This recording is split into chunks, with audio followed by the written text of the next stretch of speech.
Good evening, everyone. Good evening. It's a pleasure to be back here, and I'm really thrilled to be able to at least introduce some of our dynamic team who's going to go into great detail about some of the work that we've been doing. While, you know, it's so gracious of you all to have us, and we've talked about the young scientists, I do want to at least introduce Dr. Justin Dunavant, Dr. Alexandra Jones, Dr. Alicia Odewale, and Dr. Ayana Fluellen.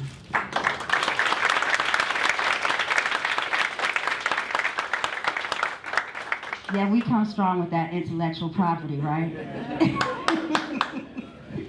So it's really a pleasure to be here. We came as the Slave Wrecks Project. While I am working with the Smithsonian's National Museum of African American History and Culture, just imagine me blending in with everyone else as part of this larger project. I am the curator of American slavery at the National Museum, and I co-curated the Slavery and Freedom exhibition with my colleague, Dr. Nancy Burkhaw. It was indeed a pleasure. Since we opened in 2016, we've had at least 7 million visitors. I'm sharing this with you because per day, we have about 7,000 visitors. Our tickets are sold out months in advance. I'm telling you this because the Slave Wrecks Project, embedded in its name, is slave. And when we came down in the beginning, it was to talk to folks about our intent, which was to look at the history of slavery through maritime archaeology. This is part of an international effort. And so we continue to do work in Mozambique, in South Africa, in Senegal. We are looking at Cuba, we're in Florida, we're in Alabama, in Mobile, Alabama, where the last known, documented, illegal slave ship came into the United States, the Clotilda. You might have seen that it was announced recently that they were able to identify that ship. I'm telling you that because this is part of a global history, a regional history, and a local history. It's extremely important. And I mention about the museum and its numbers because many people think no one wants to talk about slavery. The key thing is you can't talk about slavery without talking about freedom. And we do just that. And in fact, our visitors are confronting this history and contemplating this history, thinking about how we got to where we are and what we need to do moving forward. And so this is a perfect opportunity here at the Christiansted Fort site to do exhibition treatments. It's a perfect opportunity here just in the landscape to get young people, secondary school age and college age students out in the dirt, digging up and touching their history and reflecting on their history. It's a perfect opportunity to train young people to swim and dive and become certified scuba divers so that they can look at their landscape and think about heritage preservation and take pride in a landscape that their ancestors helped to build. It's also a perfect opportunity to engage in, as Superintendent Camacho said, this wonderful group of intergenerational folks, and to have people like Akeem McIntosh, a student who's a graduate of UVI, but was a student at the time, who actually did a stellar job with putting together oral histories and helping to design the exhibition that was on display during the recent 100th anniversary of Transfer Day in 2017, the exhibition on Who is a Crucian. And so, as part of the Slave Wrecks Project, our mission, again, is to help to think about this history of slavery and freedom and the legacies of slavery, and to think about the power of place. In this instance, also to think about identity, to think about race, to think about resistance, to think about the economic and political implications, and to think about how people take ownership of this place and still wrestle with this history, but still identify as, this is my home, right? When we came down, we discussed what our intent was in the water, but we also asked the community, what would you like to see? And some of the things we heard were, how is this gonna impact us economically? How can this change our communities? And so we had the great honor and privilege of pulling together some programming that would help to do just that. You'll hear from these young scholars, as I've mentioned, who will talk about some of the dynamic efforts they've made in terms of terrestrial archaeological projects, dive training, and so much more. We've been doing community engagement, and I'm very honored and proud of this community because we've had some dynamic listening sessions as we've talked about what should go, what stories should go in place in an exhibition we're working on for the Christiansted Fort. We're producing an exhibition on slavery and freedom. That is the temporary name, but it is really to reflect on the powerful history of this place. So what do we need next? We need you. Because I can read 1,000 books, and I can tell you what the scholars say, but you all really are the ones who can tell us the personal stories. You're the ones who can look under your bed, reach up in that attic, pull out that drawer that has something wrapped in an old handkerchief, and say, this was given to me by my great-grandmother, my grandmother, my mother, my father, so that we can help tell this very human story. With our museum, we talk about this history and we say we tell an American story through the African American lens in the context of slavery and freedom, and I say this every time I come down, but it is that this lens looked out onto a diverse world. We are not talking about a history that just looks at enslaved Africans and planter elite from Denmark. We're talking about enslaved Africans, free people of color, indigenous people, working class white people, yeoman farmers, and planter elite. Everybody put this place together. This was a collective effort. And so it's important that we talk about everyone's story. You need to be able to go into that fort and look on that wall and say, that's my family. That's my family's story. And the only way we can do that is if you help us and let us know what is the history that we need to share. So we are continuing to have listening sessions. We will continue to have, hopefully, Akeem out there trying to harvest some of these histories. I know that there's a lot that goes on in terms of race throughout the nation, race when we think about issues of enslavement. But the fact is there are many sites that we've worked with through the Slave Wrecks Project.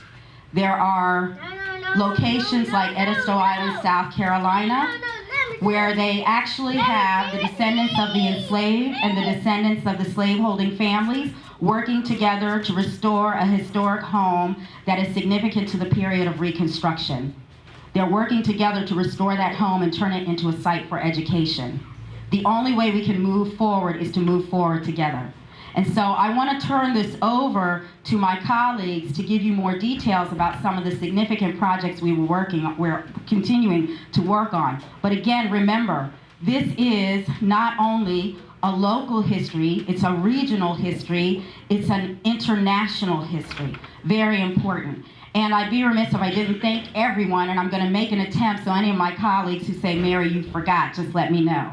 But I want to thank, from the Park Service, Zandy Hillis-Starr, Meredith Hardy, Superintendent Camacho, and Benito Vegas. And then also from Chant, Frandel Gerard. From the University of the Virgin Islands, Dr. Chinzera Davis Kahina, who, if I didn't mention, we are trying to produce some form of curriculum for secondary school and college level students. I'd also like to thank, from Diving with a Purpose, Jay Hagler and Kamal Siddiqui. From the Society of Black Archaeologists, again, Dr. Justin Donovan, Dr. Ayana Fluellen, and also they pulled together Dr. Alicia Adwale and Dr. Alexandra Jones. I also want to thank David Hayes and Elizabeth Resendez and George Tyson. And I'd also like to thank Sydney Pickens, who's with us right now, and Ayla Amon, who are out working in the field as well. I know there are many more, Neil Cantone, Victoria and Vera, all part of this community effort. So the last thing I'll share with you is, this is a conversation that expands beyond this room. We've been in discussion, both the director of the National Museum of African American History and Culture, which I'm very proud to say is now the first African American secretary of the Smithsonian, Dr. Lonnie Bunch. And we've also been speaking with the now permanent Secretary of State for Denmark, but former Danish ambassador to the U.S., Lars Luus, as well as Congresswoman Stacey Plaskett. They understand the importance of having this collaborative conversation to talk about what can we do to help tell this history in a more cohesive and more complete way. And I keep saying this is the last thing, but I'd be remiss if I didn't say this. Thank you to Zandy and to Meredith and to all of this team up here, because one of the things we desperately wanted to do was make sure that some of the young people on this in St. Croix are at least hired or in a position to be hired working in history. And so glad to see that Jordan Broadhurst is working with the National Park Service. We hope to see Tiara working with the National Park Service, and we really appreciate Akeem being part of the National Park Service because he's done a dynamic job. So thank you again, it's my pleasure. Now I'm gonna turn this over to Meredith Hardy.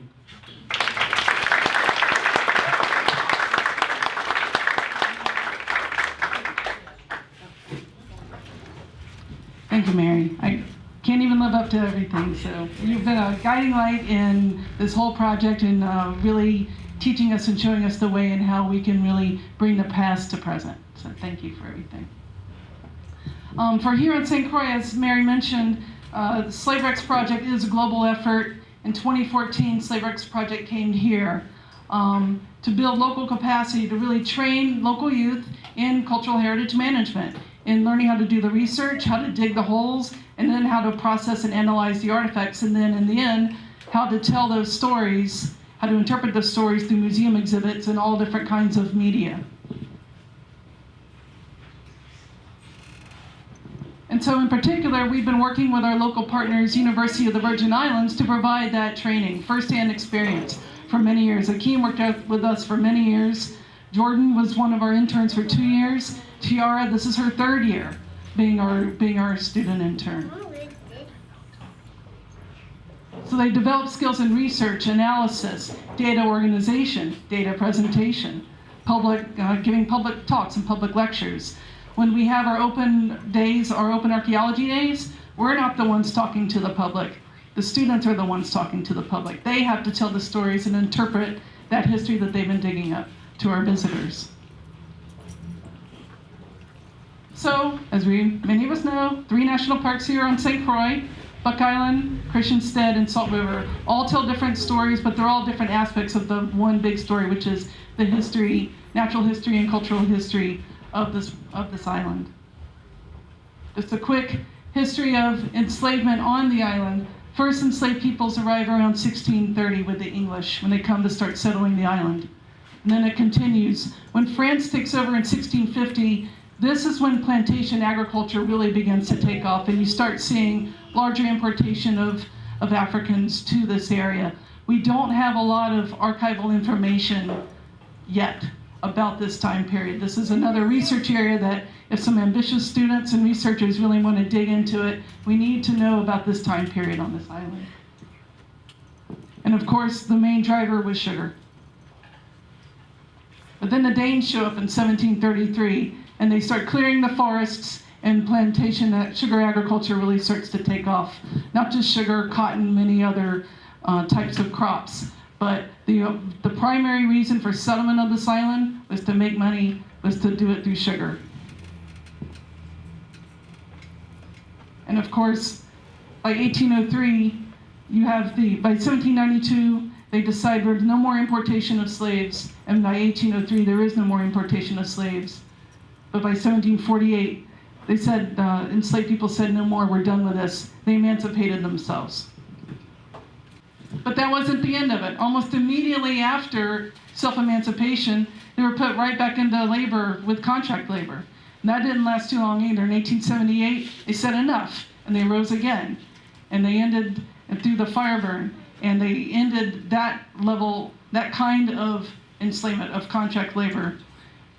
And then once again, another major cultural change with the shift with the sale to the United States, the sale of the lands, and you could say the sale of the people. So why would slave wrecks come here? We have a rich history. It's very diverse, it's very unique. But slave wrecks is focusing on shipwrecks, right?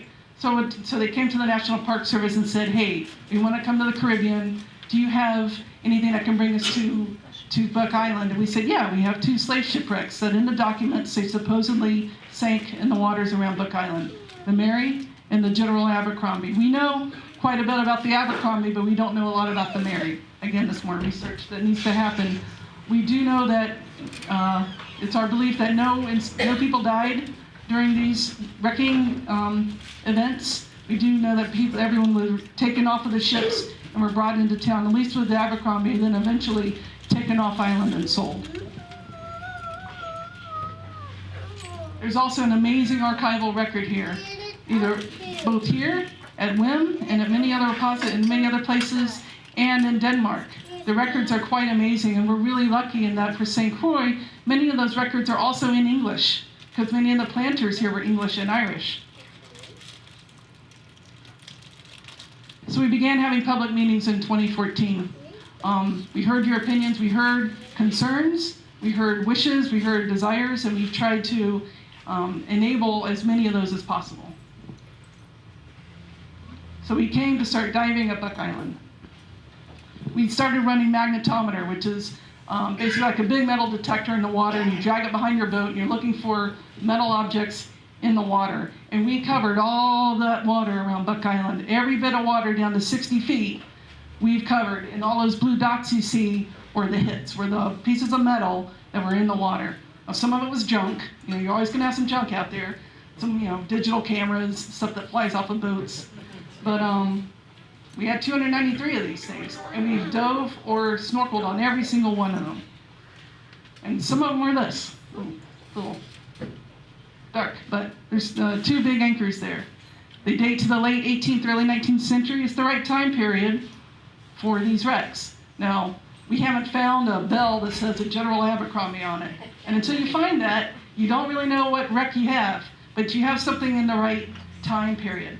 But that's not even the really important part. The important part is that you have an opportunity to be able to talk about the history, to look at it, to say, this is what was going on. These were the kind of objects that were there, that were being used, that were lost. And lots of other things. Historic chain, nice and tight, that leads to other anchors. There's lots of anchors out there. And then other evidence of other types of wrecks. We know that many ships were bringing stuff in for ballast, ballast cobblestones, but also bricks. All of these yellow bricks that were used to build all of these buildings came here on ships. They were brought here as ballast. So there's a scatter of them right there. So we do have shipwrecks with evidence of the brick ballast that was brought in here. So the ballast gives us an interesting opportunity, though, because ballast is used to offset other kinds of weight. What is the other kind of weight that's brought here? Enslaved people. So being able to identify these kinds of ships and this brick, and be able to look at the bricks around town and be able to read a little bit deeper, it's like peeling back the pieces of an onion and looking at the different stories and the meanings and that go into every single artifact, I think really gives us a unique opportunity to be able to understand our history just a little bit better. But diving is expensive. It takes years to learn it. It takes a lot of training, and you can't get a lot of people out there at one time unless you have a whole lot of boats and a whole lot of equipment and a whole lot of money. So how can we teach more people about archaeology and history? Well, you dig on the land, because you can drive right up there and jump out of your car and go home and take a shower. So we said, what do we have here at the park that we can use to reach out to more people? We said, we have this place right here, Guinea Company Warehouse and the complex, where we know this is where all of the goods that came in and out of St. Croix came through here, including enslaved people. They weren't necessarily sold here, but they came through here. They were assessed, and they were taken out to other private yards around town where they were sold. So we said, we can excavate here. Some historic maps showing this building's footprint hasn't changed too much since the 1750s. But here we have some detailed maps that show us the different kinds of buildings and uses of the site, which is quite big. It goes past the library building originally. There's a whole bunch of kitchens, baking ovens, stables, carriage houses, all kinds of stuff were in this complex. And so we said, and slave rooms. The slaves who were owned by the bookkeeper and the customs master lived and worked there. So we said, we can identify those places and try to unearth that history.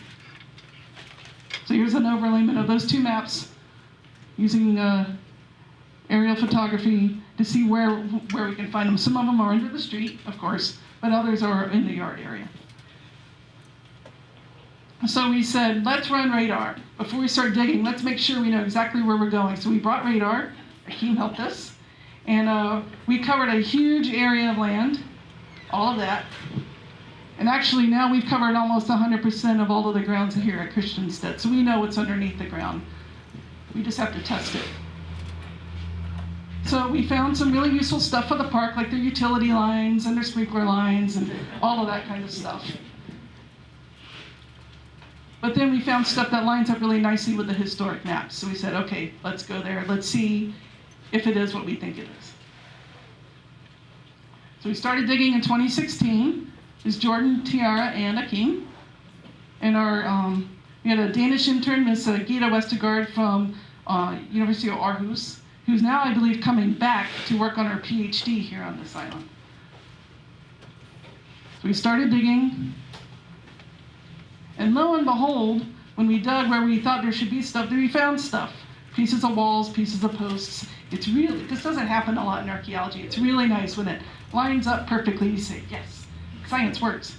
And again, the red circle indicates a bake oven that dates to the early 1800s. And guess what? We found part of the bake oven with the ashes still right there, which is part of Dr. Odawale's dissertation.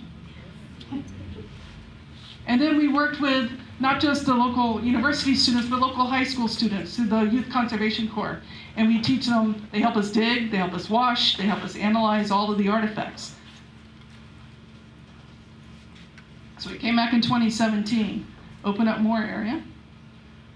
So we have this weird circle thing right here. We said, what's this? It's not really showing up anywhere where it should be. There it is, it's that W on the far right. And it's a weird circle thing, go figure. But we were lucky, we had some archaeologists visit us from Senegal and Mozambique, and they helped us excavate this. So again, showing this global effort, showing this trying to understand this history. And then we had another weird anomaly right here, and it goes underneath the parking lot, and it's absolutely huge. We had no idea what it was. So we said, let's figure it out. And we tried to line it up with some historic paintings and maps. We said, well, maybe it's one of these buildings in this painting, in this rendering here. But we have no idea. So we started digging. We found an incredibly dense historic mitten. I mean, it's so dense, we're using like toothpicks. You can't use a shovel. It is incredibly dense. And we know it goes down at least 3 feet. But we did find part of a building. There's a foundation for a building right here. You can really start to see the outline of the building here.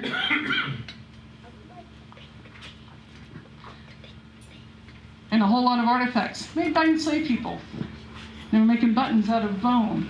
They were making their own pottery. Maybe not here, somewhere on the island, and then it was being brought into town. And then, of course, there's lots of stuff from Europe and from around the world. Chinese porcelain, coarse earthenwares from maybe the Americas, maybe England. So 2018, we come back. We get Miss Tiara back again. But this time it's after the hurricanes. And we have Park Service, we have a job where we have to go out and assess sites. We have to see what sites were damaged by Irma and Maria. So we brought poor Tiara out with us up to Buck Island to go find the historic sites that we know that are on the land or hidden away back in the bush. And we found them. They're in pretty good shape. Some trees and stuff have fallen on them, but they're okay. But we were able to teach her about how we do emergency management and emergency assessments and protection of sites through crisis, through environmental disasters. And then we came back to Christiansted and opened up our mystery building in Midden again, and it just continues. We don't know where this building ends. It just keeps going and going. we do have to come back and continue to find the edges of this building and then try to find out what it was. But this picture is really interesting. It's hard to see with the light in here, but this is a piece of Afro-Crucian ware made by enslaved people, and this is a piece of tin enamel European made. They're both bowls, both served a similar function, both used in similar ways, represent two different ways of living, yet are completely interconnected. And I thought it was an amazing coincidence, amazing find that they were there together. So this year we came back, we said, okay, we're done with the mystery building for now. We gotta get it out of our minds for a bit. We went back to our mystery round circle, and it continues. We're still trying to do a lot of archival work. We have some people in Denmark helping us out to figure out what this is. We have a few thoughts, but we're gonna keep them to ourselves for a little while. And but it's an interesting opportunity because it's just below the ground surface. You think you know everything about a place. You think everything has to be very deep, but it doesn't. It can be just a few centimeters below, and there's a whole new piece of history that you had no idea about. While we're here, as Mary mentioned, we've been having these a series of public meetings. We had 2 back in March, and we had another one the other night, because there's no point in digging up artifacts if you're not going to tell the stories of those artifacts, if you're not going to reach out and make them appreciable, make them accessible to everyone. So we want to do these exhibits that tell the story, not just of the history, but also of the process of how we find out this history. So we've been having a series of public meetings. We had one here in March, one at UVI, and then one on Tuesday night in Frederiksted. And we hope to return in a few months as we're progressing along with the development of this exhibit and get your thoughts again to make sure we're going in the right direction, make sure we're doing it right, make sure we're catching the stories correctly. And these are our partners as we're trying to work on this. Slave Rex is a huge collaboration with so many global partners, but this is just who all is involved here in St. Croix. I'm going to pass the mic now to Dr. Donovan. Thank you very much.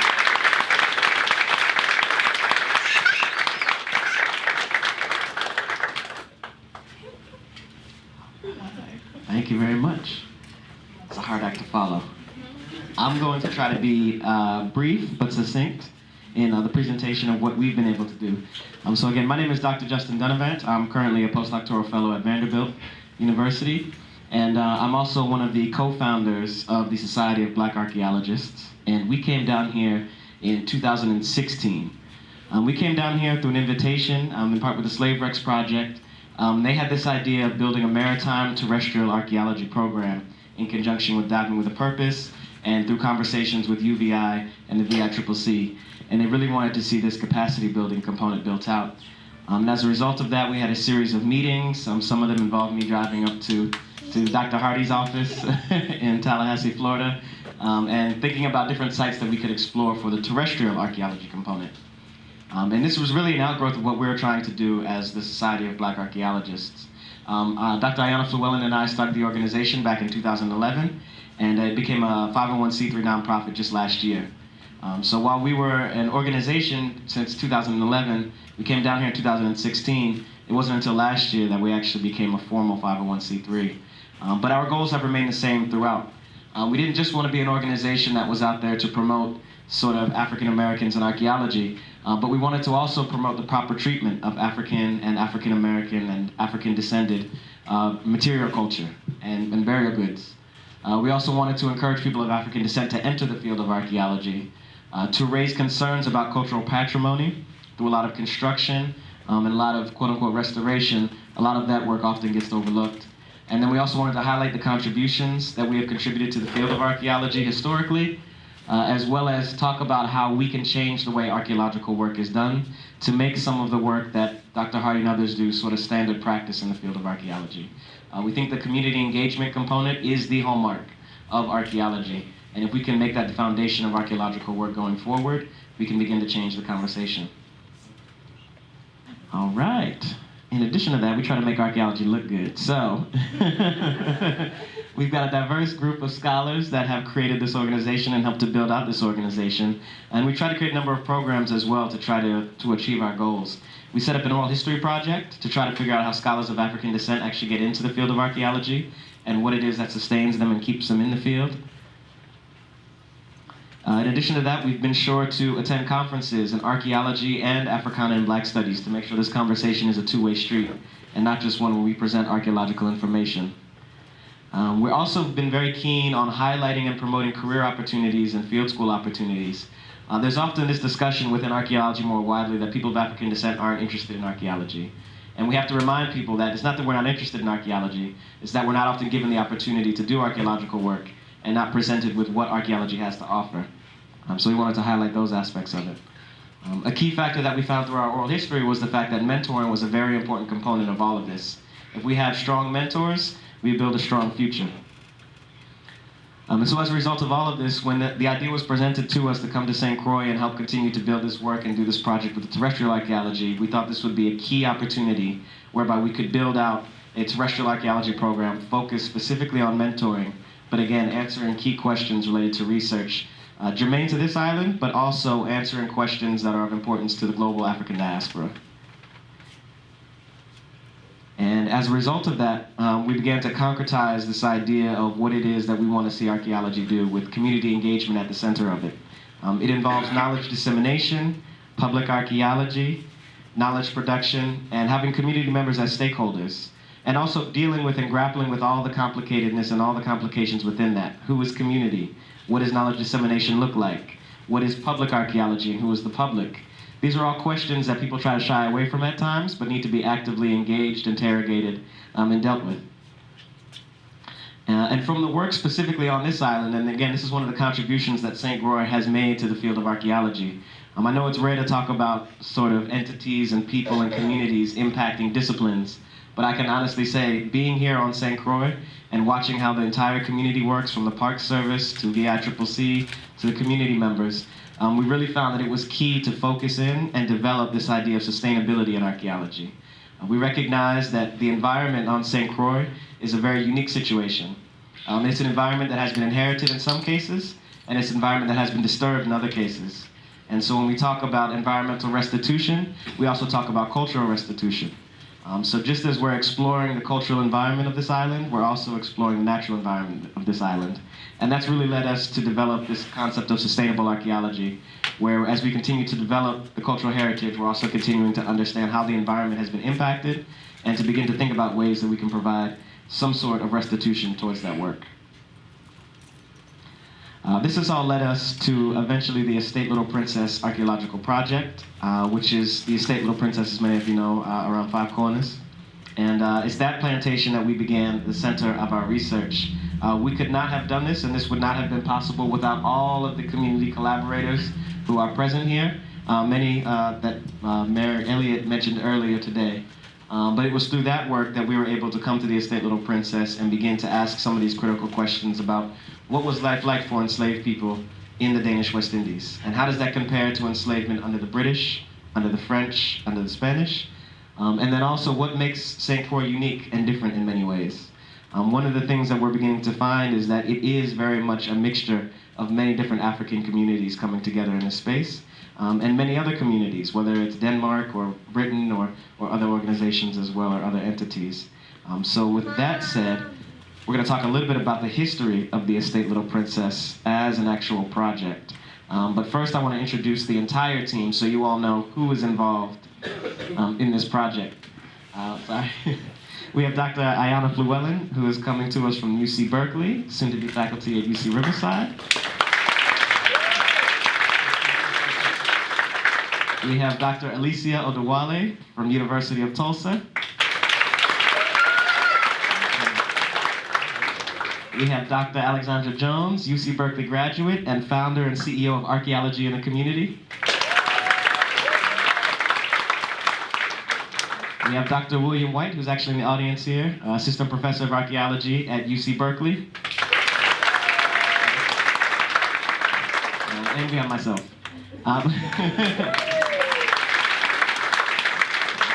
we thought it was... At Vanderbilt. Okay, postdoc at And Vanderbilt. a tenure track position at UMass Boston. And a tenure track position.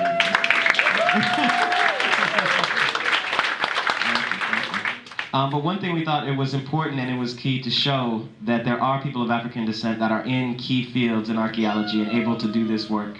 And we wanted to build out a team by which we could showcase that and use this as an opportunity to provide mentorship. So with that said, we'll talk a little about the history of the estate and about some of the work that we're currently doing at the estate Little Princess. We actually just came from the site about 2 hours ago, so our fingernails are still a little dirty. Yeah, they're gonna be there for a while. Yeah, and we can add a little bit more. Sorry, I have to say this because they're going to talk about all the technical stuff. But we gave Justin and Ayana a seed grant. The seed grant was a mere $15,000. They did a budget, they had this plan. If you ever want to see two people that put together stuff and their minds are going, it's these two. SWP gave them a $15,000 grant. Justin and Ayana used that to do the first season of field school. Then they turned around and put in a grant application, and they were able to bring in a $200,000 grant.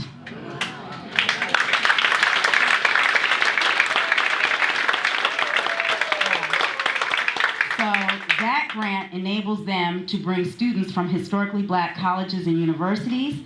And when I say bring them in, that means they fly them to UC Santa Cruz, they do a session, and then they fly them here, do the archaeology work, and then they fly them back home and get a stipend. I think it's like $3,000. And so it was important for me to say that. I know Ayana's going to speak a little more fully on it, but I got so excited because I wanted people to know, and I asked Alicia if she was going to talk about some of the things that she's brought to the table. But Dr. Odawale was able to fully fund 2 PhD students at the University of Tulsa.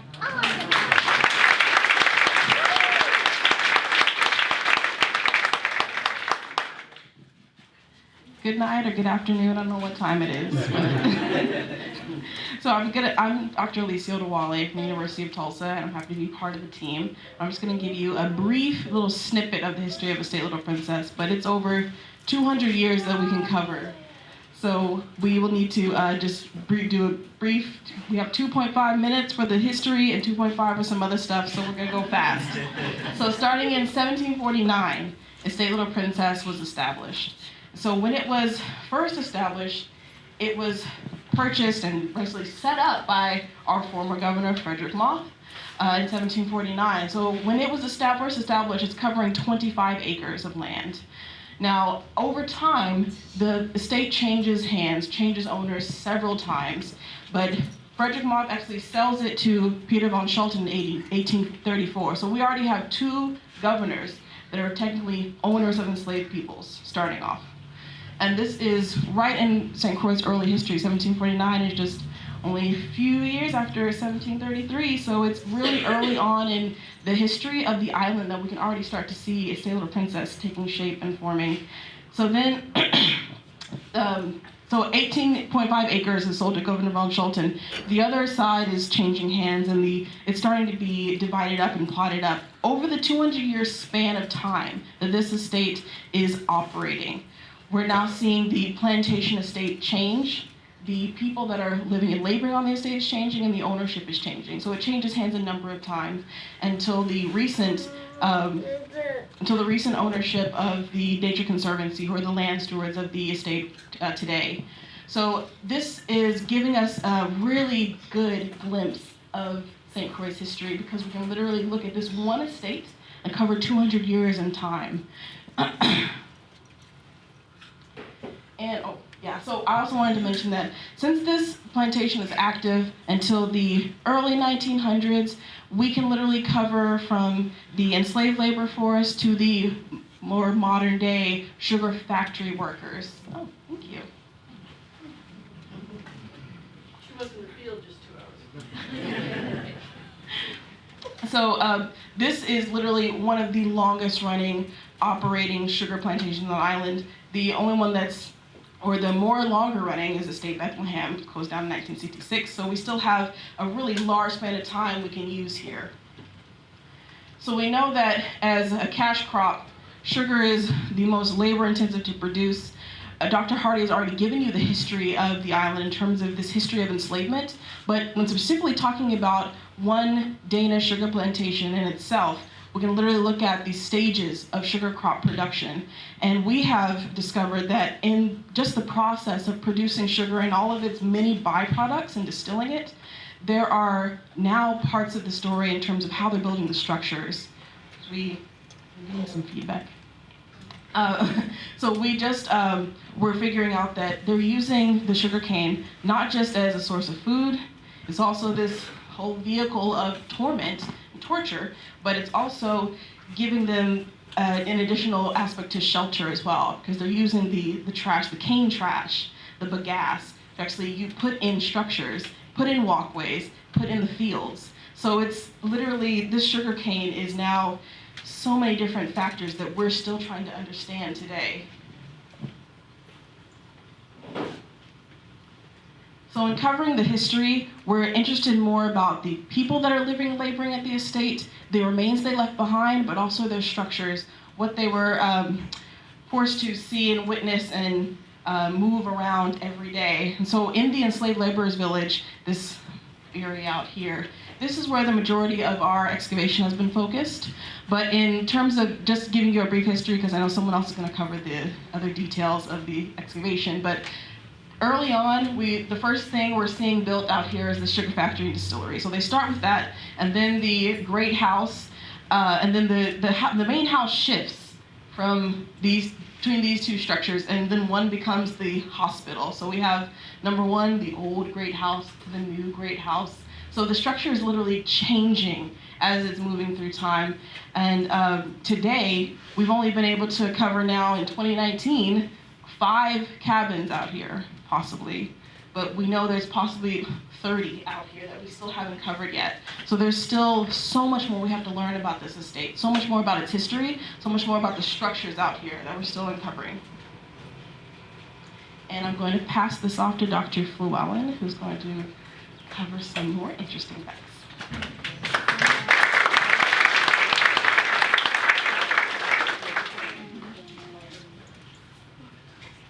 So I want to start by showing a couple of the photographs that we've been able to see down at the Landmark Society, so looking at the archives available through the WIM plantation. And we have scanned copies of domestic servants, Afro-Caribbeans, who lived and labored at the estate Little Princess during the late 19th century. So really keeping these images in mind and keeping these faces in mind, our research at the estate really looks at, through a multi-scale analysis of household, community, and society, so thinking about the global, the regional, and the local. We ask how Afro-Caribbeans from slavery through freedom interacted with their natural and social environment through processes of self-making. So really thinking about how people became themselves in this space over time.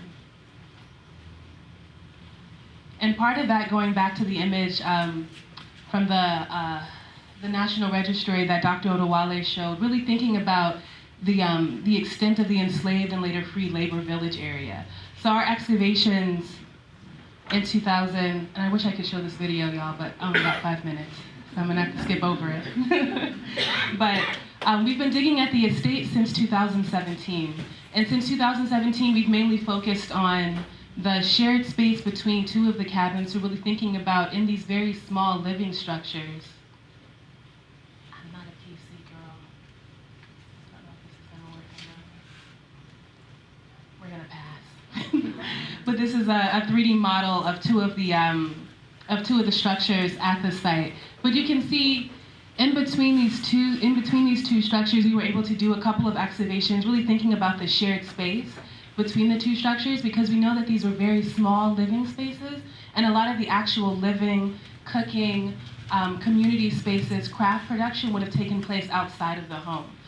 So in addition to looking at shared space in 2018 and continuing in 2019, we've really done a large-scale survey of the enslaved village area. Dr. Odewale mentioned how There were upwards of 30 structures at that site. Some of them were made out of coral and brick construction. Others were made out of wattle and daub, so thinking about this mud brick construction as well. What we have standing at the site are really the remains of the coral construction. So we're really trying to find the extent of how far this village area goes out. And what we're finding is that we've only covered a small percentage of it.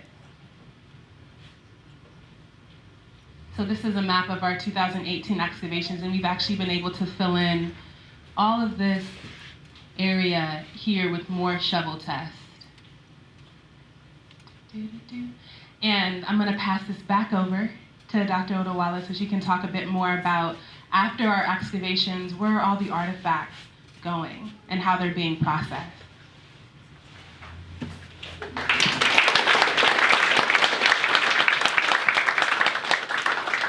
Sorry, doing double duty over here. Okay, so all the artifacts, they're on temporary loan to the University of Tulsa, specifically the Historical Archaeology and Heritage Studies Laboratory. So we say it's temporary because the artifacts belong to the Crucian people, they belong to people who live here. And we want the artifacts to come back here. So they're only temporarily going to be at TU with me. So while we're looking at analysis, curation, storage, we are going to be looking into the lives of everyone at Estate Little Princess who lived and labored, but we're also interested in other sites of enslavement. So the laboratory at TU that I am the director of, we are interested in diasporic communities around the globe, but Estate Little Princess and another site that we've been investigating, the Christiansted National Historic Site. So we have 2 collections there right now, but we're going to be growing into post-emancipation context collections as well. And our focus in opening this lab was specifically to study documentary evidence, genealogical history, but also the archaeological evidence in conversation with one another to study comparative aspects of heritage. So we're interested in looking at every piece of the story, not just the artifacts, but the narrative context, everything we can use to try and piece together someone's story.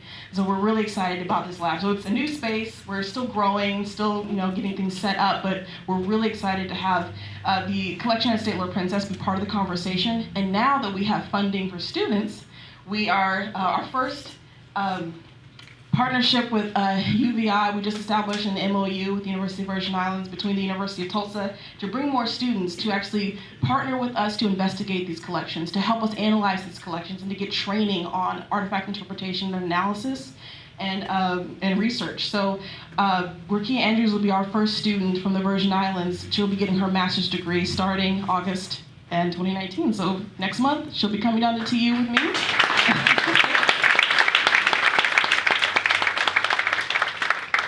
So we're really excited to have her on board, to have her come in the space and literally start digging into this history. And she'll be the one becoming the expert on the interpretation of this space, to come back and do more work. So it's only just the beginning for her. So we're really excited about that. And then we're also really excited about a new partnership with DAX, the Digital Archive of Comparative Slavery. Sorry, I missed the A. The Digital Archaeological Archive of Comparative Slavery.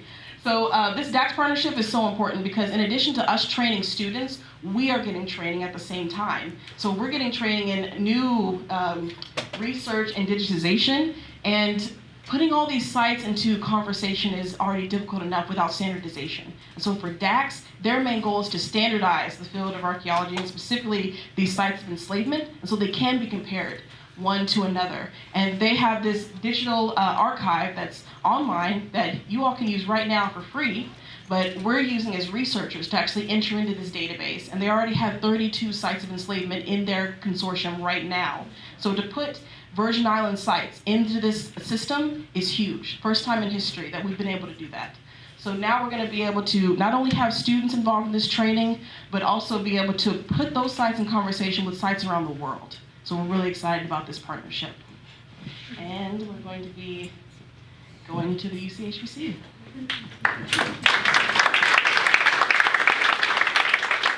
Thinking about aspects that we have for training students on and off island, there are multiple sort of tentacles of this project that stretch out in all directions, and one of them is the University of California HBCU Initiative Grant. And as Mary Elliott mentioned, we have this grant, this partnership with the University of California system to bring students down from historically Black colleges and universities around the country to do work here at the Estate Little Princess, as well as do work with a colleague of ours in Haiti. This year we were able to bring 7 students down with us from Morgan State, Spelman, and Howard University. And as Mary Elliott mentioned, in addition to getting a $3,000 stipend, in addition to getting their travel to California, to our site, and then back out to their homes, they also receive a fee waiver for their graduate school applications to any University of California school. And they also, upon entry, would receive 4 to 5 years of funding in a graduate school program. And I'm mentioning this out loud because we have this grant for another 2 years, and we're currently looking for students at the University of the Virgin Islands to partake in this project, to do work either here at the Estate Little Princess or to do work in Haiti. And they would also be afforded that $3,000 grant. They'd be afforded that fee waiver to go to any UC of California, University of California school, and it can be any program. So although we're focusing on anthropology, archaeology, and heritage studies, if you had a student that is interested in English, is interested in mathematics, engineering, there are ways that this program affords them an opportunity to any school within the University of California system. And I want to close out with the work that Archaeology in the Community and Dr. Alexander Jones is doing.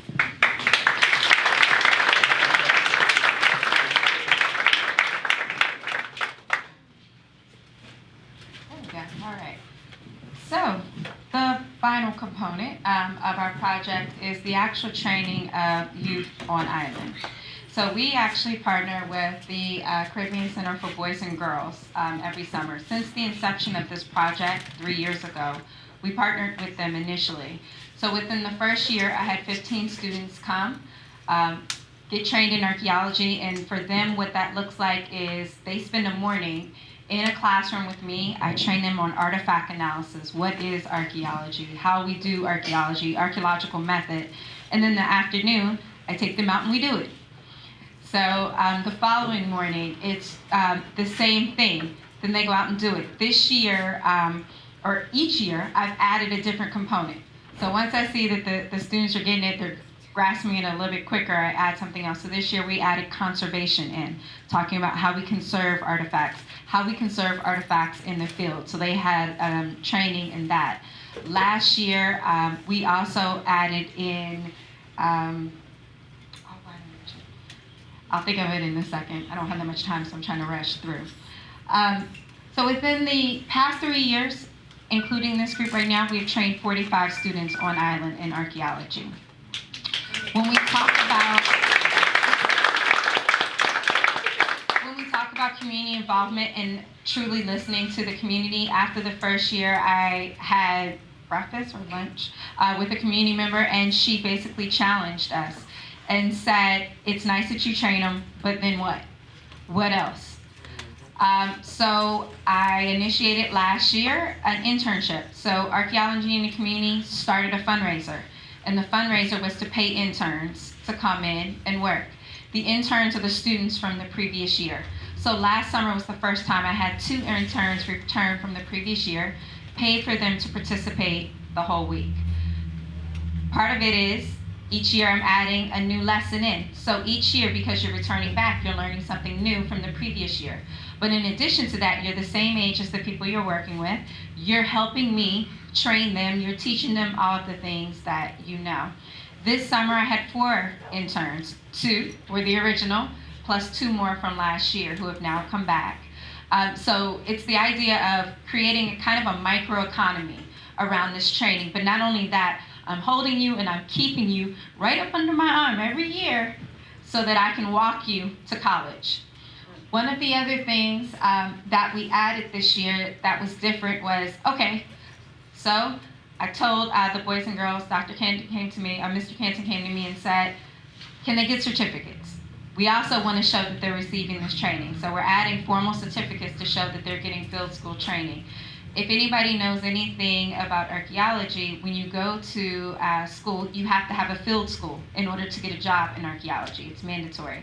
Field schools cost anywhere from $1,000 to $10,000 depending on where you're going. they've now received field school training already. So they know the basics. They still need to get a little bit more, but initially we have a certificate. The other thing that is he kind of brought up is, okay, these students wanting to go to college, what can they show for it? How does this really make them stand out? So you have the possibility of internships and some of these kids are starting with me at 13. So you have the possibility of internship from 13 all the way up until you graduate high school. So that's one thing. You have your field school, that's another thing. You have a certificate to prove it. But now what I'm adding this year in partnership with the St. Croix Archaeological Society is student membership into the society. So all the students that graduate this year because of AITC will have a membership into the St. Croix Archaeological Society. So basically what we are creating is a core of students like no other. When they apply to college, there is nothing that a college can say, but we want these kids from St. Croix because they're coming in phenomenal. They're coming in with a professional society membership. They're coming in with scientific training. They're coming in with jobs already and internships already in science.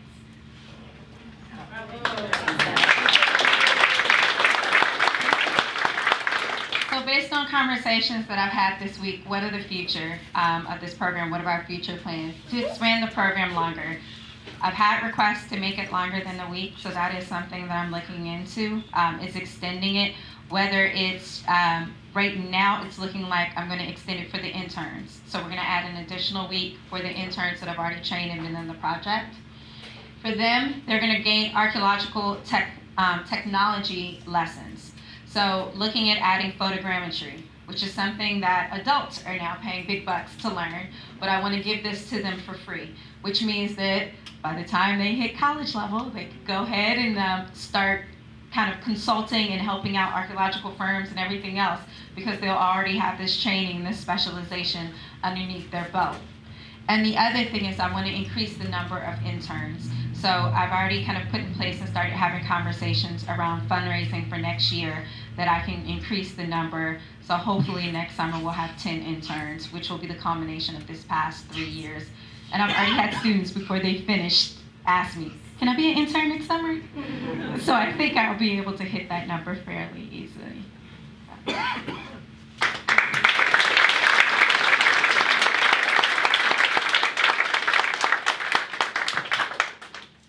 Thank you. I think one of the takeaways that I'm taking from this is we're a very small community, and look at the impact Look at the impact you've made in our small community. We are so appreciative. Thank you. Now,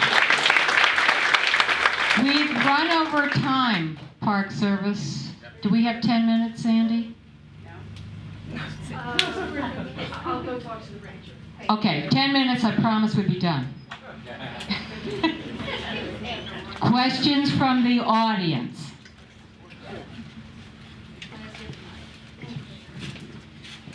Who do we have? Good night. Thank you for being here. My question is, how do we get a hold of you to tell you any kind of personal stories that we may have? You can get in touch with me here at the park or with Sandy Hill Star. In National Park Service, and I have cards they're upstairs. I can run upstairs and grab some. Give us our phone number, your phone number or email. Yes, it's MEREDITH_HARDY@nps.gov. If anyone has anything specifically for a state little princess they wanted to share, please reach out to us. You can reach out to. Oh yeah, the Facebook page. Oh, not everyone does Facebook. You can email. Yes, you can contact us on Facebook at the Society of Black Archaeologists, or you can go to our website, societyofblackarchaeologists.com, or shoot us an email at sbarchaeologists@gmail.com. And all of those will get back to us. or you can come out on Saturday. We're having our community day.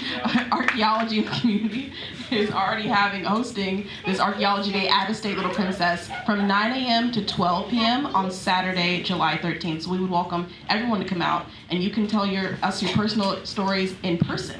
So in addition to email, in addition to the website, in addition to Facebook. There is a flyer for the public day up here if anybody wants to check it out and see, so you can come in and see what we're doing. Side note, the interns will be the volunteers. So if you'd like to meet some of the interns that have been in the program, they will be the ones kind of walking you up and down and showing you where to go. I actually have a question for Dr. Jones. I was wondering how might someone get in contact with you about joining the internship program, and if they have to be a high school student or if they can be a college student? So, if you're a college student, I would refer you to the college program. I mostly work with middle and high school students, and if so, A. Jones at archaeologyInCommunity.com. That's kind of long, sorry. So archaeologyInCommunity.com.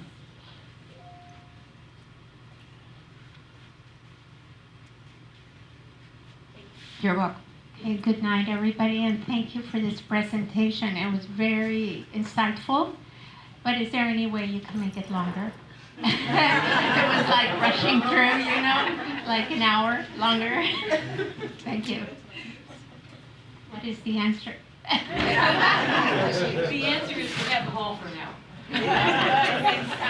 But if you come out on Saturday, we could have 9 a.m. to 12, so all those hours. We'd be happy to talk to you. And you can see the artifacts we're coming up with. You can talk to the students, you can talk to us, and really get involved and tour the site. Also, by next year, our intent is to have the exhibition up by the same time next year, and we will be incorporating the phenomenal scholarship that's being produced by all of these folks you see up here and all the young people that have been working with them.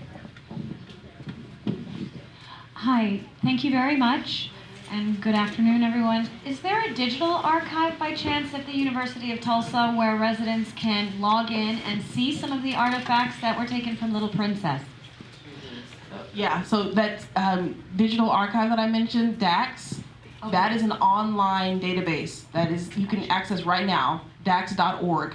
And see all of the things that you unearthed there? Our things are not going to be live yet Okay. because we're still doing our analysis and still getting our inventory ready before it goes live, but it will go live soon. Very exciting. But you Thank can already see those 32 sites that I mentioned that are live in the system right now. Okay, thank you. Curious about Little Princess, so maybe Yeah. in a couple of months? This, so archaeology is a slow process. Let me just say that. So we're not trying to, yes, please come out on Saturday, 9 to 12. We can talk more. And you can see the artifacts. And you can, yes, you can see them in person. Yes. Cool. Who else? Any more questions? There's one more thing to add to that. So I was just gonna say, why are we bringing them way out to Tulsa and not leaving them here? So we are really in hopes, and this is another fundraising effort, to actually build a facility on island so they don't have to go to Tulsa before they come back. But if you can help us with that, that would be great. So it's gonna be a community effort to get that more than just a dream, more than just a thought. But that's been our goal and our desire since the start of this program. Other than Saturday, what's happening July 7th?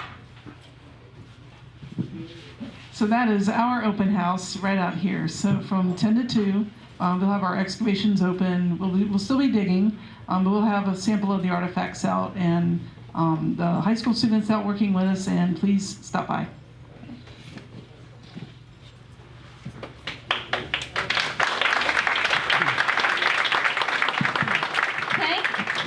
Up, Sandy.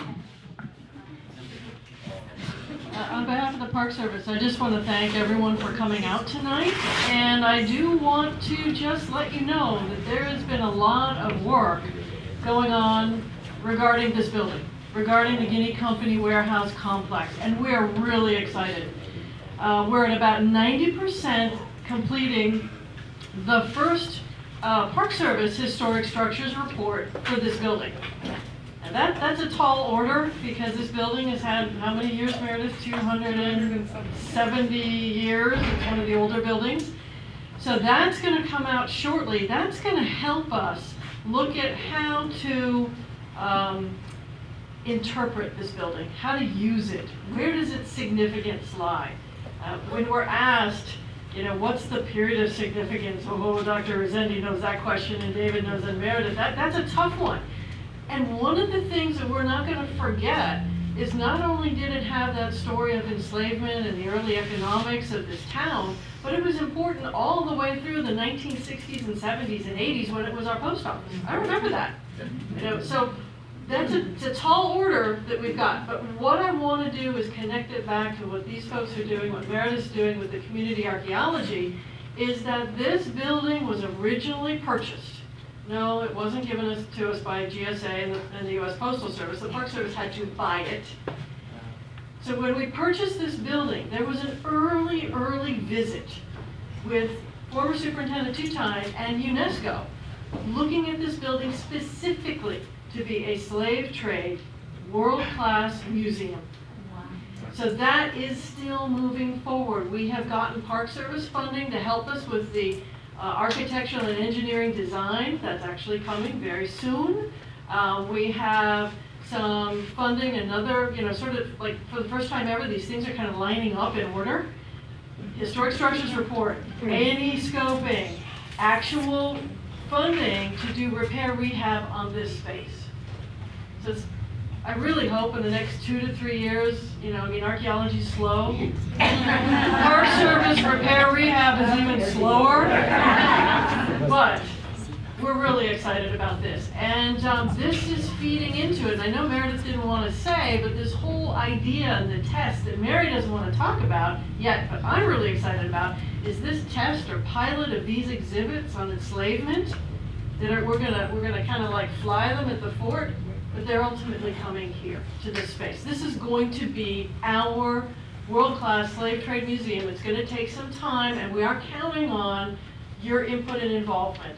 So I'm just too excited about this because it's actually something that we're working on like every week or so. I'm excited to make this happen for us.